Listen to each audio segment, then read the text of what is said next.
ಎಲ್ರಿಗೂ. ನಾನಿವತ್ತು ಸ್ಪೆಷಲಾಗಿ ಮಸಾಲ ಅಕ್ಕಿ ರೊಟ್ಟಿ ಮಾಡೋದು ಹೇಗೆ ಅಂತ ತಿಳಿಸ್ಕೊಡ್ತಾ ಇದ್ದೀನಿ. ಇದು ಮಾರ್ನಿಂಗ್ಗೆ ಒಳ್ಳೆ ಬ್ರೇಕ್ಫಾಸ್ಟ್ ಕೂಡ ಅಂತ ಹೇಳ್ಬೋದು. ಹಾಗೆ ಮಕ್ಕಳಿಗೆಲ್ಲ ತುಂಬಾ ಇಷ್ಟ ಆಗುತ್ತೆ. ಯಾರ ಮನೆಯಲ್ಲೆಲ್ಲ ಮಕ್ಕಳೆಲ್ಲ ತರಕಾರಿ ತಿನ್ನಲ್ವೋ ಅವರಿಗೆ ಈ ಥರ ಮಾಡಿಕೊಡೋದ್ರಿಂದ ಹೆಲ್ತ್ಗೂ ಕೂಡ ಒಳ್ಳೆಯದು. ಹಾಗಿದ್ರೆ ಬನ್ನಿ, ನಾನು ಮಸಾಲ ಅಕ್ಕಿ ರೊಟ್ಟಿನ ಹೇಗೆ ಮಾಡೋದು ಅಂತ ತಿಳಿಸ್ಕೊಡ್ತಾ ಇದ್ದೀನಿ. ನಾನಿವತ್ತು ಮಸಾಲ ಅಕ್ಕಿ ರೊಟ್ಟಿ ಮಾಡೋದಕ್ಕೆ 3 ಈರುಳ್ಳಿನ ಚಿಕ್ಕದಾಗಿ ಕಟ್ ಮಾಡ್ಕೊತಾ ಇದ್ದೀನಿ.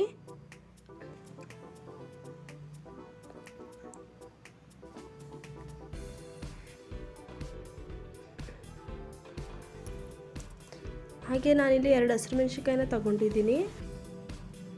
ಕ್ಯಾರೆಟ್ನ ಚಿಕ್ಕದಾಗಿ ತುರ್ಕೊಳ್ಬೇಕು. ಕ್ಯಾರೆಟ್ನ ಕಟ್ ಮಾಡಿಕೊಂಡ್ರೆ ರೊಟ್ಟಿನ ಹಾಕೋದಕ್ಕೆ ಆಗೋದಿಲ್ಲ. ಹಾಗಾಗಿ ನಾನಿಲ್ಲಿ ಕ್ಯಾರೆಟ್ನ ತುರ್ಕೋತಾ ಇದ್ದೀನಿ ಚಿಕ್ಕದಾಗಿ.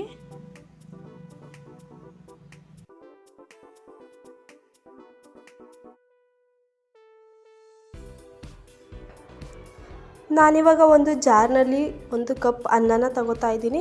ಕೆಲವೊಬ್ಬರು ಬರೀ ಹಸಿಟ್ಟಾಕಿ ಮಾಡ್ಕೊಳ್ತಾರೆ. ಹಾಗೆ ಮಾಡ್ಕೊಳ್ಳೋದ್ರಿಂದ ರೊಟ್ಟಿ ಸಾಫ್ಟಾಗಿ ಬರೋದಿಲ್ಲ. ಅನ್ನದ ಜೊತೆಗೆ 2 ಕಟ್ ಮಾಡ್ಕೊಂಡಿರೋ ಹಸಿರುಮೆಣಸಿನಕಾಯಿನ ತಗೊಂಡಿದ್ದೀನಿ. ಅನ್ನನ ನಾವು ತರ್ತರಿಯಾಗಿ ರುಬ್ಕೊಳ್ಬೇಕು. ತುಂಬ ಪೇಸ್ಟಾಗಿ ಮಾಡಿಕೊಂಡ್ರೆ ರೊಟ್ಟಿ ಅಷ್ಟು ಟೇಸ್ಟಾಗಿರೋದಿಲ್ಲ. ನೋಡ್ತಾ ಇರ್ಬೋದು, ನಾನು ಇಲ್ಲಿ ತರ್ತರಿಯಾಗಿ ರುಬ್ಕೊಂಡಿದ್ದೀನಿ. ಈಗ ನಾನು ಒಂದು ಬೌಲ್ನಲ್ಲಿ ಮಸಾಲೆ ಅಕ್ಕಿ ರೊಟ್ಟಿ ಮಾಡೋದಕ್ಕೆ ತಗೊಂಡಿರುವಂಥ ಸಾಂಬಾರು ಸೊಪ್ಪನ್ನ ಹಾಕೋತಾ ಇದ್ದೀನಿ. ಹಾಗೆ ಹೆಚ್ಕೊಂಡಿರುವಂಥ ಈರುಳ್ಳಿ.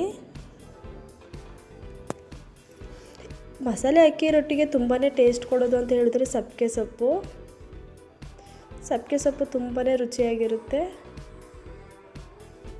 ಹಾಗೆ ನಾನಿಲ್ಲಿ ತೆಂಗಿನ ತುರಿನ ತಗೊಂಡಿದ್ದೀನಿ. ಹಾಗೆ ತುರ್ಕೊಂಡಿರುವಂಥ ಕ್ಯಾರೆಟ್. ನಾನಿಲ್ಲಿ ತಗೊಂಡಿರುವಂಥ ತರಕಾರಿ ಹಾಗೂ ಸೊಪ್ಪಿಗೆ ರುಚಿಗೆ ತಕ್ಕಷ್ಟು ಉಪ್ಪನ್ನು ಸೇರಿಸ್ಕೊಳ್ಬೇಕು, ಮಿಕ್ಸ್ ಮಾಡ್ಕೊಳ್ಬೇಕು.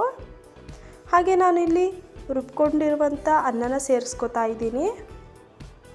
ನೋಡ್ತಾ ಇರ್ಬೋದು, ಅನ್ನನ ನಾನು ತರ್ತರಿಯಾಗಿ ರುಬ್ಕೊಂಡಿದ್ದೀನಿ. ಹಾಗೆ ಅಕ್ಕಿ ಹಸಿಟ್ಟನ್ನು ಸ್ವಲ್ಪವಾಗಿ ಕಲಿಸ್ಕೊಳ್ಬೇಕು. ಎಲ್ಲವನ್ನು ಒಟ್ಟಿಗೆ ಹಾಕೊಳ್ಳೋದ್ರಿಂದ ಅನ್ನ ಹಾಗೂ ತರಕಾರಿಗಳ ಜೊತೆ ನೀಟಾಗಿ ಮಿಕ್ಸ್ ಆಗೋದಿಲ್ಲ. ನೋಡ್ತಾ ಇರ್ಬೋದು, ನಾನಿಲ್ಲಿ ಸ್ವಲ್ಪವೇ ಹಸಿಟ್ಟನ್ನ ಹಾಕಿ ಕಲಿಸ್ಕೊತಾ ಇದ್ದೀನಿ. ಇದಕ್ಕೆ ಮುಂಚೆನೇ ಯಾವುದೇ ರೀತಿಯ ನೀರನ್ನು ಆ್ಯಡ್ ಮಾಡ್ಕೊಳ್ಬಾರ್ದು. ಅನ್ನದಲ್ಲಿರುವ ನೀರಿನ ಅಂಶವೇ ಸಾಕಾಗುತ್ತೆ. ನಾನು ಫೈನಲ್ ಟಚ್ಚಾಗಿ ಸ್ವಲ್ಪವೇ ನೀರನ್ನು ತಗೋತಾ ಇದ್ದೀನಿ. ನೋಡ್ತಾ ಇರ್ಬೋದು, ರೊಟ್ಟಿ ಅದಕ್ಕೆ ಬಂದಿದೆ. ಈಗ ನಾನಿವತ್ತು ಮಸಾಲೆ ಅಕ್ಕಿ ರೊಟ್ಟಿ ಜೊತೆಗೆ ಕಡಲೆಕಾಳು ಚಟ್ನಿನ ಮಾಡಿ ತೋರಿಸ್ತಾ ಇದ್ದೀನಿ. ಬನ್ನಿ, ಈಗ ಕಡಲೆಕಾಳು ಚಟ್ನಿ ರೆಸಿಪಿನ ಹೇಗೆ ಮಾಡೋದು ಅಂತ ತೋರಿಸ್ಕೊಡ್ತೀನಿ. ಇವತ್ತು ನಾನು ಕಡಲೆಕಾಳು ಚಟ್ನಿ ಮಾಡೋದಕ್ಕೆ 2 ಟೇಬಲ್ ಸ್ಪೂನ್ ಕಡಲೆಕಾಳು, ಈರುಳ್ಳಿ, ತೆಂಗಿನಕಾಯಿ ತುರಿ, ಹಸಿರುಮೆಣಸಿನ್ಕಾಯಿ, ಜೀರಿಗೆ, ಸಾಂಬಾರು ಸೊಪ್ಪು, ಬೆಳ್ಳುಳ್ಳಿ ಹಾಗೂ ಸ್ವಲ್ಪ ಹುಣಸೆಹಣ್ಣು ತಗೊಂಡಿದ್ದೀನಿ.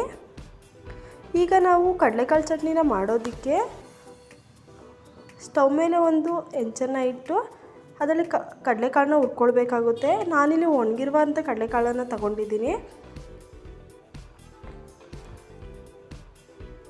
ನೋಡ್ತಾ ಇರ್ಬೋದು, ತುಂಬ ಕಪ್ಪಾಗಿ ಹುರ್ಕೊಳ್ಬಾರ್ದು ಕಡಲೆಕಾಳನ್ನು, ಚಟ್ನಿ ಟೇಸ್ಟಿಯಾಗಿರೋದಿಲ್ಲ. ನಾನೀಗ ಕಡಲೆಕಾಳನ್ನ ಹುರ್ಕೊಂಡಾಗಿದೆ. ಈಗ ಒಂದು ಮಿಕ್ಸಿ ಜಾರಿಗೆ ಹುರ್ಕೊಂಡಿರುವಂಥ ಕಡಲೆಕಾಳು, 2 ಟೇಬಲ್ ಸ್ಪೂನ್ ಆಗೋಷ್ಟು ಈರುಳ್ಳಿನ ಹಾಕೋತಾ ಇದ್ದೀನಿ.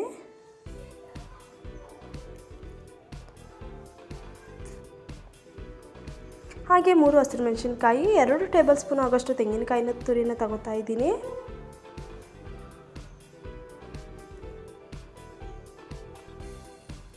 ಹಾಗೆ ಹುಣಸೆಹಣ್ಣು, ಸಾಂಬಾರು ಸೊಪ್ಪು, ಬೆಳ್ಳುಳ್ಳಿ ಹಾಗೂ ಜೀರಿಗೆನ ಹಾಕಿ ಈಗ ಚಟ್ನಿನ ರುಬ್ಕೊಳ್ಬೇಕು. ನೋಡ್ತಾ ಇರ್ಬೋದು, ಚಟ್ನಿನ ನಾನು ರುಬ್ಕೊಂಡಿದ್ದೀನಿ. ತುಂಬಾ ಚೆನ್ನಾಗಿದೆ. ಈಗ ನಾವು ಮಸಾಲೆ ಅಕ್ಕಿ ರೊಟ್ಟಿನ ಮಾಡೋದು ಹೇಗೆ ಅಂತ ತೋರಿಸ್ಕೊಡ್ತಾ ಇದ್ದೀನಿ. ನಾನು ಯಾವಾಗಲೂ ಅಕ್ಕಿ ರೊಟ್ಟಿನ ಈ ಥರ ಪ್ಲಾಸ್ಟಿಕ್ ಮೇಲೆ ಮಾಡ್ಕೊಳ್ಳೋದು. ನಿಮಗೇನಾದರೂ ಈ ಥರ ಕಂಫರ್ಟಬಲ್ ಇಲ್ಲಾಂದರೆ ಬಟ್ಟೆ ಮೇಲೆ ಕೂಡ ಮಾಡ್ಕೊಳ್ಬೋದು. ಕೆಲವೊಬ್ಬರು ಮಿಷಿನ್ ಮೇಲೂ ಕೂಡ ಮಾಡ್ಕೋತಾರೆ. ನಾನು ಯಾವಾಗಲೂ ಅಕ್ಕಿ ರೊಟ್ಟಿನ ಕೈಯಲ್ಲೇ ಹಾಕೋದು. ನಾನು ಈ ಥರ ಮಾಡೋದು ನಮ್ಮ ಮನೇಲಿ ಎಲ್ರಿಗೂ ತುಂಬಾ ಇಷ್ಟ. ಮೋಸ್ಟ್ ಫೇವ್ರೆಟ್ ಬ್ರೇಕ್ಫಾಸ್ಟ್ ಅಂತಲೇ ಹೇಳ್ಬೋದು.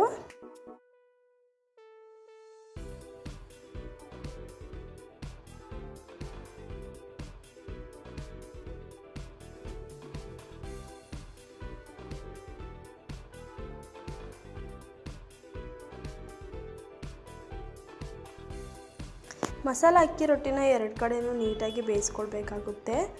ಹಾಗೆ ಈ ಮಸಾಲ ಅಕ್ಕಿ ರೊಟ್ಟಿನ ನಿಮ್ಮ ಮನೇಲೂ ಒಂದು ಸಲ ಮಾಡಿ ಹೇಗಿತ್ತು ಅಂತ ನನಗೆ ಕಮೆಂಟ್ ಮಾಡಿ. ಈ ಥರ ನಿಮ್ಮ ಮನೇಲೂ ಕೂಡ ಮಾಡ್ಕೊಳ್ಳಿ, ಹೆಲ್ತ್ಗೆ ತುಂಬಾ ಒಳ್ಳೆಯದು. Thank you for watching. Please subscribe.